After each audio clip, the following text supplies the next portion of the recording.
Welcome Poojika electronics. இன்றைக்கி நம்ம கடைக்கு ஒரு டிவி சர்வீஸ் வந்தது. இந்த டிவியில் என்ன ப்ராப்ளம் பார்த்தீங்கன்னா, கஸ்டமர் கம்ப்ளைண்ட் வந்து நைட்டு டிவி பார்த்துட்டு காலைல ஆன் பண்ணுறதான் டிவி ஆன் ஆகலையாம். அதாவது ரெட் லைட் மட்டும் எரியுது. மேற்கொண்டு ஆன் பண்ணும்போது ஸ்டாண்ட் பை ரிலீஸ் ஆகல சொல்லியிருந்தாரு. அதுக்கப்புறம் பவர் சுவிட்ச் ஆஃப் பண்ணும்போதும் ரெட் லைட் தான் எரியுதுன்னு சொல்லியிருந்தாரு. அதனால் இப்போ நம்ம கடைக்கு வந்தனால இந்த டிவி ஓப்பன் பண்ணி என்ன ப்ராப்ளம்னு பார்த்துடலாம் வாங்க. புதுசாக நீங்கள் பழகுறீங்கன்னா இது மாதிரி டிவி ரிப்பேர் பண்ணுற வீடியோலாம் உங்களுக்கு யூஸ்ஃபுல்லாக இருக்கும். இந்த வீடியோ நான் எப்படி ரிப்பேர் பண்ணுறேன்னு பார்த்து தெரிஞ்சுங்க. வாங்க வீடியோக்குள்ளே போகலாம். இப்போ ஃபஸ்ட்டு நான் அந்த டிவி ஓப்பன் பண்ணிக்கிறேன். அதுக்கு முன்னாடி பவர் சப்ளை ஒயர் வந்து நம்ம ரிமூவ் பண்ணிடணும். ரிமூவ் பண்ணிவிட்டு ஃபஸ்ட்டு எல்லா ஸ்க்ரூ வந்து நான் ஓப்பன் பண்ணிடுறேன்.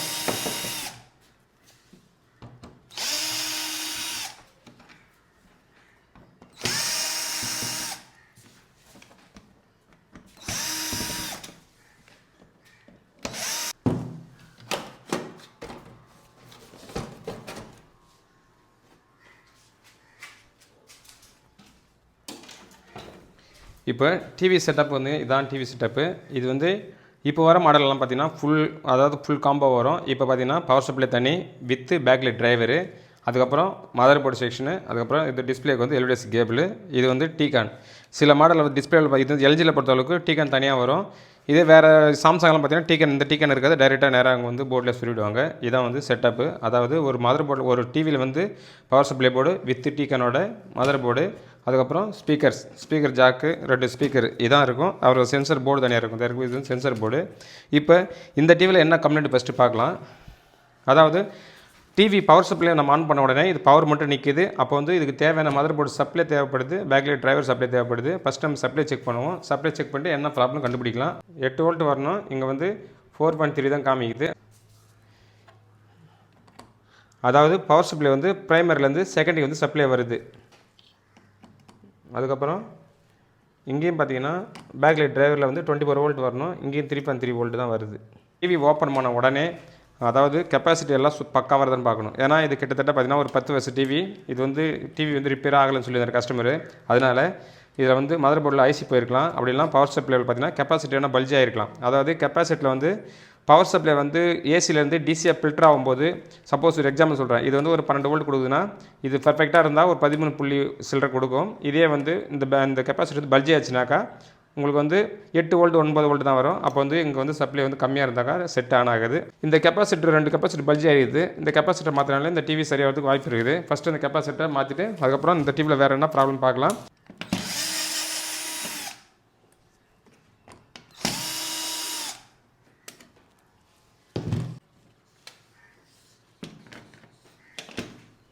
இதனுடைய வேல்யூ பார்த்தீங்கன்னா 470 10 வோல்ட் போட்டுக்கிறாங்க. நம்ம வந்து 470 25 போடலாம், அதாவது 35 கூட போடலாம். அதெல்லாம் ஒன்றும் பிரச்சனை இல்லை. எம்எம்டி மட்டும் தான் மாறக்கூடாது. இதான் கெப்பாசிட்டி வேல்யூ. இப்போ இதே வேல்யூ போடுறதால நம்ம எக்ஸ்ட்ராவே சப்ளை மட்டும், அதாவது எம்எஃப்டி 470 அப்படியே இருக்கலாம். 10 வோல்ட்ன்றது 25 நம்ம போட போகிறோம். இப்போ புதுசாக பழகிறீங்கன்னா கெப்பாசிட்டரில் வந்து இந்த கெப்பாசிட்டர் வந்து மைனஸ் ப்ளஸ் இருக்கும். அதை தான் கரெக்டாக பார்த்து போடணும். இப்போ இந்த கோடு போடுறது ஃபுல்லாக மைனஸு, இந்த கோடு இல்லாத பக்கம் வந்து பார்த்திங்கன்னா ப்ளஸ்ஸு. இது ரெண்டும் மாற்றி போட்டால் கெப்பாசிட்டி டம்மான் வெடிக்கும். இப்போ இதுவும் பல்ஜ் ஆகிடுது. இதனுடைய வேல்யூ பார்த்திங்கன்னா 1500 எம்எஃப்டி 10 வோல்ட் போடுறாங்க. நம்ம 25 வோல்ட் போட போகிறோம். இந்த 2 கெப்பாசிட்டரை மாற்றிட்டு மேற்கொண்டு இந்த டிவியில் என்ன ப்ராப்ளம்னு பார்க்கலாம். இந்த 2 கெப்பாசிட்டர் வீணாக போச்சு. இப்போ வந்து இந்த 2 கெப்பாசிட்டரை இப்போ நான் போட போகிறேன். இப்போ இது மைனஸ் ப்ளஸ் பார்த்து போடணும். இது மைனஸு, இதில் பார்த்தீங்கன்னா வெள்ளை கலர் மைனஸு. இப்போ இங்கே பார்த்தீங்கன்னா கருப்பு கலர் வந்து மைனஸு. அதுக்கப்புறம் இந்த பக்கம் மைனஸ். ஓகே, நம்ம செக் பண்ணும்போது வெளியோட சால்வ் பண்ணலாம், ஒன்றும் பிரச்சனை கிடையாது. முடிஞ்ச அளவுக்கு வந்து எல்இடியில் வந்து இது மாதிரிலாம் இப்போ கெப்பாசிட்டி மாற்ற ரொம்ப கஷ்டமாக இருக்கும். அதுக்கு காரணம் பார்த்தீங்கன்னா பிரிண்ட் வந்து டபுள் பிரிண்ட்டாக இருக்கும். மேல் பக்கமும் இருக்கும், கீழ் பக்கம் இருக்கும். ஒரு பழைய பொருள் கழட்டி போட முடியாது. சப்போஸ் வந்து இதை கழட்ட முடியாதுங்க, மேல் பக்கமே வந்து கெப்பாசிட்டி சால்வ் பண்ணாலும் ஒன்றும் பிரச்சனை கிடையாது.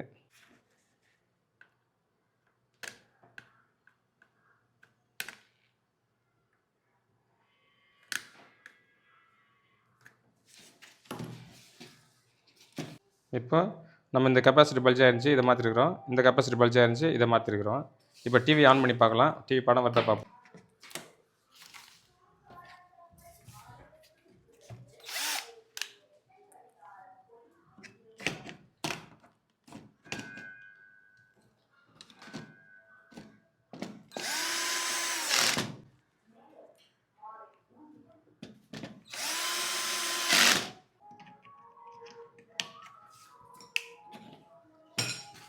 இப்போ இந்த டிவி கம்ப்ளைண்ட் பார்த்தீங்கன்னா, கஸ்டமர் கம்ப்ளைண்ட் வந்து ரெட் லைட் எரியுது, டிவி ஆன் ஆகலன்னு சொல்லியிருந்தாரு. அதாவது பிளிங்கிங் ஆகும்போது டிவி ஆன் ஆகுதாம். ரெட் லைட் அப்படியே தொடர்ந்து எரியுது. ஆன் பண்ணாலும் ஆன் ஆக மாட்டுது. பவர் ஸ்விட்ச் ஆஃப் பண்ணாலும் அப்படியே லைட் எரிஞ்சிட்டே இருக்குன்னு சொல்லியிருந்தாரு கம்ப்ளைண்ட்டு. 2 கெப்பாசிட்டர் மட்டும் தான் பல்ஜ் ஆயிருந்து. இப்போ டிவி நம்ம ஆன் பண்ணி பார்க்குறேன். லைட் பார்த்தீங்கன்னா, ரெட் லைட் வந்து பிளிங்கிங் ஆகுது. அதாவது கஸ்டமர் கம்ப்ளைண்ட் பார்த்தீங்கன்னா, பிளிங்கிங் ஆகலன்னு இருந்தாரு. ரெட் லைட் மட்டும் தான் எரியுது, டிவி ஆன் ஆகலன்னாரு.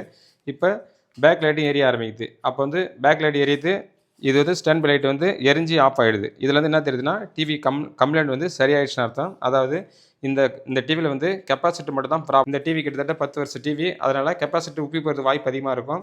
சப்போஸ் இது மாதிரி உங்கள் கடைக்கு டிவி வந்தாக்கா, ஃபஸ்ட் டைம் எடுத்த உடனே ரொம்ப லேட்டாக பழைய டிவி வந்துன்னா கெப்பாசிட்டி நல்லா தான் செக் பண்ணுங்கள். ஏன்னா பல்ஜாக இருந்தால் அது மாதிரி ப்ராப்ளம் வரும். இந்த பவர் சப்ளை வந்து வீணாக போச்சுன்னா புது பவர் சப்ளை போர்டு வந்து கிடைக்கிறது வாய்ப்பு கிடையாது. இதை கூட நம்ம ஆல்டர் பண்ணலாம். எப்படி ஆல்டர் பண்ணலாம் பார்த்தீங்கன்னா, இந்த மதர் போர்டுக்கு தேவையான 12 வோல்ட் சப்ளை மட்டும் கொடுத்துட்டு, இந்த பேக் லைட்டுக்கு தேவையான சப்ளை வந்து தனியாக டிரைவர் போர்டு வைக்குது. இதை ரெடி பண்ணிக்கலாம். அதே போல் பார்த்தீங்கன்னா, இந்த மதர் போர்டு போயிருந்தாக்கா, இந்த பவர் சப்ளை அப்படியே விட்டுட்டு இதிலேருந்து 12 வோல்ட் சப்ளை மட்டும் எடுத்து இங்கே ஒரு U11 போர்டு வச்சு இந்த டிவி ரெடி பண்ணிக்கலாம். இப்போ இந்த டிவியை சரி பண்ணியாச்சு. அடுத்தது இந்த டிவி ஆன் பண்ணி பார்க்கலாம். படம் எப்படி வருதுன்னு பாருங்கள். அதாவது இந்த டிவியில் வந்து கெப்பாசிட்டர் மட்டும் தான் ப்ராப்ளம். கெப்பாசிட்டர் ஏன் ப்ராப்ளம் பார்த்தீங்கன்னா, டிவி வந்து கிட்டத்தட்ட ஒரு 4 வருஷம் ஓடுறதுனால கெப்பாசிட்டர் வந்து பல்ஜி ஆகிடுது. அது கெப்பாசிட்டர் பல்ஜி ஆனால் என்ன ப்ராப்ளம்னு பார்த்தீங்கன்னா, சப்ளை வந்து மதர் போர்டுக்கு போகிற சப்ளை 20 அதாவது 12 வோல்ட் வந்து போகாது. அதுக்கப்புறம் பேக் லைட் டிரைவர் போகிற 24 வோல்ட் போகாது. இது வந்து போகும், ட்ராப் ஆகும். அதாவது இப்போ 12 வோல்ட் சப்ளை இருக்கிற இடத்துல ஒரு 8.6 வோல்ட் தான் இதில் வந்தது. அப்புறம் 4.6 வோல்ட் வந்தது. இதனால் 2 சப்ளையும் நம்மளுக்கு கம்மியாக இருக்கிறதுனால 2 கெப்பாசிட்டர் மாற்றணும். 2 கெப்பாசிட்டர் மாற்றின உடனே இந்த டிவிக்கு வந்து தேவையான சப்ளை வந்து சரியாயிடுச்சு. டிவி ரெடி ஆகிடுச்சு. நம்ம வேறு எதுவும் பண்ணல. இது மாதிரி டிவி வந்தால் ஃபஸ்ட்டு என்ன ப்ராப்ளம் செக் பண்ணி சரி பண்ணுறது நமக்கு காஸ்ட்டு வந்து கம்மி. இதே வந்து திடீர்னு எடுத்த உடனே மதர் போர்டு மாற்றுறது, பவர் சப்ளை போர்டு மாற்றுறது கொஞ்சம் காஸ்ட் அதிகம். அது பண்ணலாம். புதுசாக நீங்கள் பழகிறீங்கன்னா கண்டிப்பாக வந்து புதுசாக டவுட் எது இருந்தால் நீங்கள் மாற்றிடலாம். ஏன்னா கம்பெனி சைடில் அப்படி தான் மாற்றுவாங்க. அப்படி இது மாதிரி கம்பெனி சைடில் வந்து ஸ்ட்ரைட்டாக போர்டு மாற்றுறதுனால லைஃப் கிடைக்கும். டிவிக்கு வந்து லைஃப் கிடைக்கும். கேரண்டி கண்டிப்பாக கொடுக்கலாம். இதுமாதிரி நம்ம ரிப்பேர் பண்ணுறது பொறுத்தளவுக்கு கேரண்டி வந்து மேக்ஸிமம் கொடுக்க முடியாது. அதை வந்து சும்மா தற்சமயம் மட்டும் தான் சரி பண்ணுற மாதிரி. இதே நீங்கள் பவர் சப்ளை போர்டு போச்சுன்னா பவர் சப்ளை போர்டு மாற்றினீங்கன்னா அது ஒர்த்து தான். மதர் போர்டு போச்சுன்னா மதர் போர்டு மாற்றுறது ஒர்த்து தான். கண்டிப்பாக கேரண்டி சொல்லலாம். ரேட்டும் கொஞ்சம் அதிகமாக கேட்கலாம். இப்போ இது மாதிரி சர்வீஸ் பார்த்தீங்கன்னா கொஞ்சம் கம்மியாக தான் கேட்கறதா இருக்கும். கஸ்டமர்கிட்ட வந்து சொல்லும்போது நம்ம கெப்பாசிட்டி மட்டும் மாற்றணும் சொன்னால் கொஞ்சம் காசு கம்மியாக தான் கொடுப்பாங்க. இதே மதர் போர்டு போயிடுச்சு, பவர் சப்ளை போர்டு போயிடுச்சுன்னா நம்ம காசு கேட்கும்போது கொஞ்சம் அதிகமாக கொடுக்குறது வாய்ப்பு இருக்குது. நமக்கு கொஞ்சம் ப்ராஃபிட் கொஞ்சம் கிடைக்கும். சரி, ஓகே. இந்த டிவி வந்து செக் பண்ணி பார்த்துடலாம். அப்புறம் நம்ம சப்ஸ்கிரைபர் வந்து ஏன் ரொம்ப நாள் வீடியோ போலாம் கேட்டிருந்தாங்க. அது காரணம் பார்த்தீங்கன்னா, கடையில் சரியாக வீடியோ எடுக்க முடியல, சவுண்ட் ஓவராக இருக்குது. இப்போ வந்து நம்ம ரூம் தனியாக செட் பண்ணியிருக்கிறோம். அதாவது ரிப்பேர் பண்ணுற சவுண்டு, ஒரிஜினல் வாய்ஸ் எல்லாமே வந்து நம்ம டைரெக்டாக எடுக்கிற மாதிரி இருக்கும். இது வந்து ஒரு செட்டப் தான். இந்த செட்டப் உங்களுக்கு பிடிச்சிருந்தா நம்ம கமெண்ட்டில் சொல்லுங்கள். அதுக்கப்புறம் பழைய மாதிரி நம்ம கடையிலே வீடியோ எடுக்கிற மாதிரினா அது உங்களுக்கு செட்டப் பிடிச்சிருந்தா அதை கூட நீங்கள் கமெண்ட்டில் சொல்லுங்கள். நம்ம ட்ரை பண்ணலாம். இந்த வீடியோ பிடிச்சிருந்தா லைக் பண்ணுங்கள். நன்றி. பூஜிகா எலக்ட்ரானிக்ஸ்.